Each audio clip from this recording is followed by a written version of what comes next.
Peter Eliades with you again. We did an update already yesterday. That was Saturday. Today is Sunday, September 1st. Happy September. And we realized after we had done yesterday's update that we had showed you a couple of charts on Friday that we wanted to follow up on. So we're going to take a couple of minutes now and follow up on those charts that we showed you last Friday. One of them you're looking at, and also I'm going to take some time to describe what has happened to you with the new software, the software that's been written for us by Stefan Sherman out of Switzerland, a really bright young programmer. And here's what he did that no one else could do, at least not on an accurate basis. The offsets for this particular cycle, which is a nominal 10-day cycle. Now remember, 10 days is calendar days. So when we talk about market days translated to calendar days, it works out to be 7 to 8 trading days, or the equivalent of 10 calendar days. So when we went through this thing and tried to do everything exactly, the proper offset for this particular nominal 10-day cycle projection would be 3.5 to 4 days. Well, take a look at what we have here. This is a 3-day offset. When you say an offset of what? Well, the blue line, the dark blue line is closing prices. So this is the close. Here is Friday's close right here. And we're looking now at the iShares Russell 2000 ETF. I thought that would be a good one to look at because we'll show you exactly what happened at the closing on Thursday of last week. Anyway, this is the 3-day offset right here. This red line is offset 3 days forward from this closing price blue line. Now, the second offset should be at 3.5 days, which is this red line myself, which I drew in by hand. And the other one, which the software, the TradeStation software does, is a 4-day offset. So I just approximately did 3.5 to 4. And the way the projection is generated is you take this low and measure where it crosses above the 3.5 and all points in between where it crosses above the 4. And that gives you this box of 3.5 to 4 day offset projections. But this red line that I drew in is the one that could never be done before. At least that's what almost all programmers told me. Now, I'm going to let you watch the process here while I go and format this technique. This is the technique for offset lines for the new software. So if I format that, and now I will say plot the offsets and make that true, so it will plot the offsets because it was on false. Now take a look at what happens. This offset line here is plotted exactly 3.5 days forward from this, what is now the blue line. The blue line is the closing price. And I'll show you my line. This is my line right here that I drew in on the other chart. Watch me take that line away, and you'll see how in this area right here, the new software has an exact 3.5 offset. Watch this. Okay.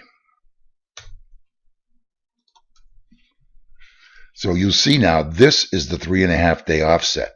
And the way this box is determined is where the closing price crosses above at 3.5 days and at all points in between up to 4 days.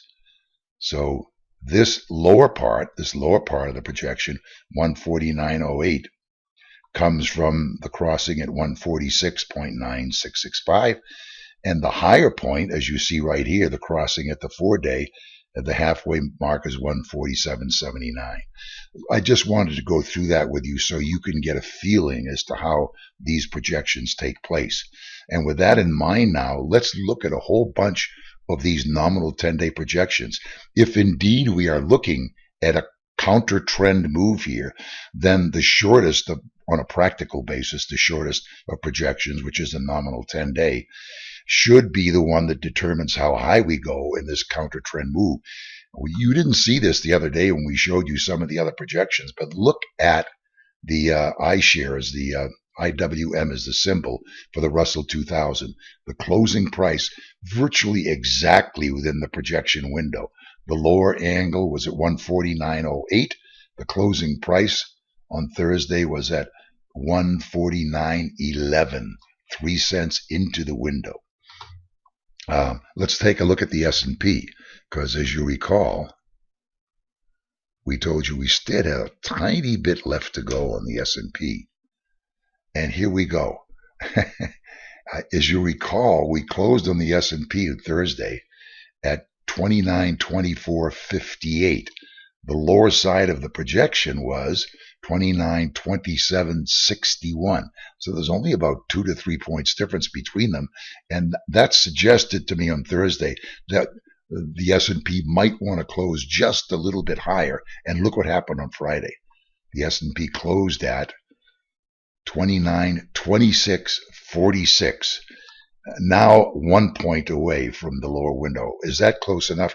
I would say it's close enough. And the reason I say it's close enough is let's take a look at the intraday projections now. These are daily closing projections. And the bar projections, if we go to for a nominal 10-day, would be this box right here.